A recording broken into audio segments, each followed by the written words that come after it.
Is Joe Burrow and the Bengals season over, or do they have a win and cover to keep their hopes alive against the Denver Broncos for Saturday night NFL action? In this video, I'm going to give you my pick for the game with plenty of analysis. Let's take a side. So this is my first video since last Sunday. I felt like I needed a break, especially with the travel during the holidays and after an 0-4 disaster Sunday. It was embarrassing, right? And this whole season has been embarrassing for me.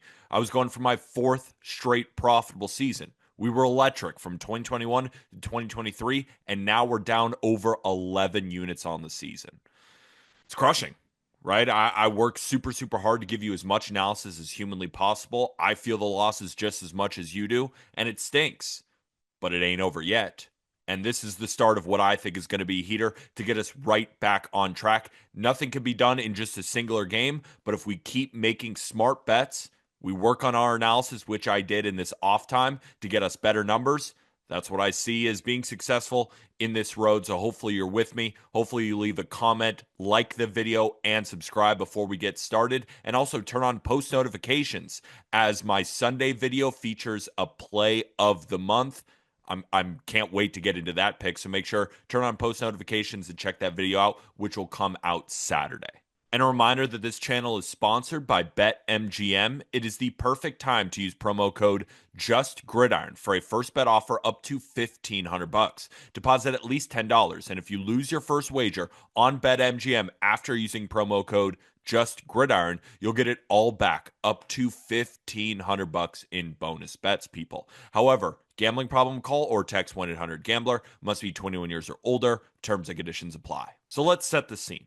4 weeks ago, the Cincinnati Bengals lost 44-38 against the Pittsburgh Steelers. That loss brought them to 4-8 on the season. And while everybody could plainly see that Joe Burrow was playing at an MVP level, the defense for Cincinnati was just not good enough to compete with playoff caliber teams. Felt like a lost season for the Bengals, but there was hope, right? They have 3 games coming up that are really, really crappy. And then, of course, they'll control their own destiny in a game like this. Let's look at those 3 games. How did they do? Right? Because they barely squeaked by the Cowboys after a botch block punt by the Cowboys put the Bengals in a position to win. Rico Dowdle, running back for the Cowboys, thrashed this bad run defense for 130 rushing yards. Cooper Rush threw for 2 touchdowns, but the Bengals did just enough to win that game. The next week, they beat the Titans by 10 points, one of 2 teams in NFL history to start the year 2-13 against the spread. I would know. We bet on the Titans last week against the Colts. They stink. The Titans outgained the Bengals from a yards perspective, but the Titans had 6 turnovers.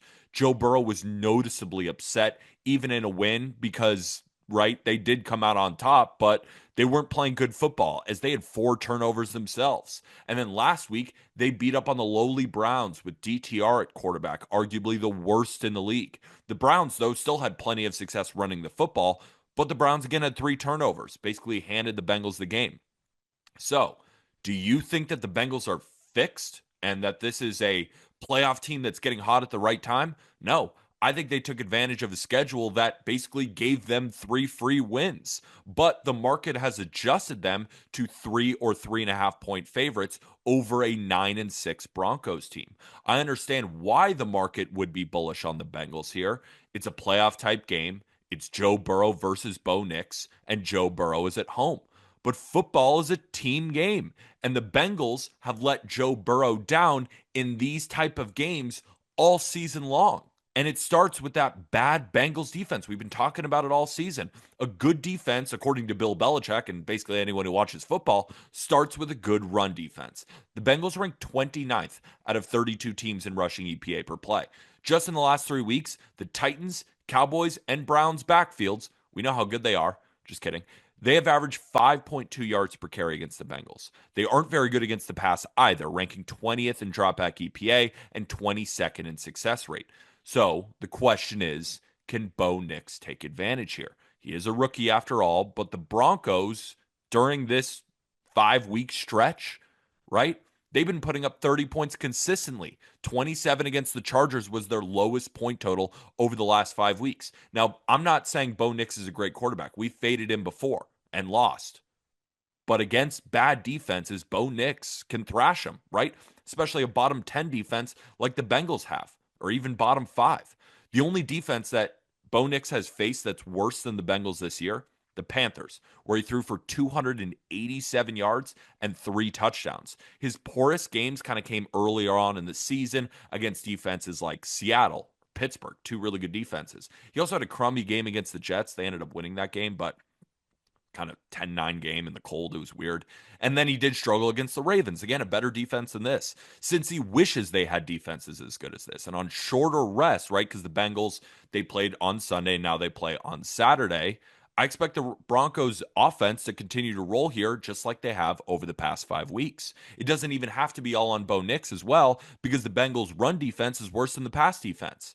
But really, I think that this game is going to be won in the trenches. I expect the Broncos offensive line to dominate here. The Bengals rank 26 in run stop win rate, while the Broncos offensive line ranks third in run blocking win rate. So the run game should really be prevalent in this game for Denver, which again should open up easy lanes for Bo Nix. But on the flip side, of course, we got to dodge Joe Burrow and the Bengals' elite offense. They rank fifth in EPA per play this season, but the Broncos have the number one defense in the NFL by EPA per play, and they play a ton of man coverage. Heavy man coverage has kind of proven to make Joe Burrow's life a little bit more complicated. Completion percentage is down 20% against man compared to zone.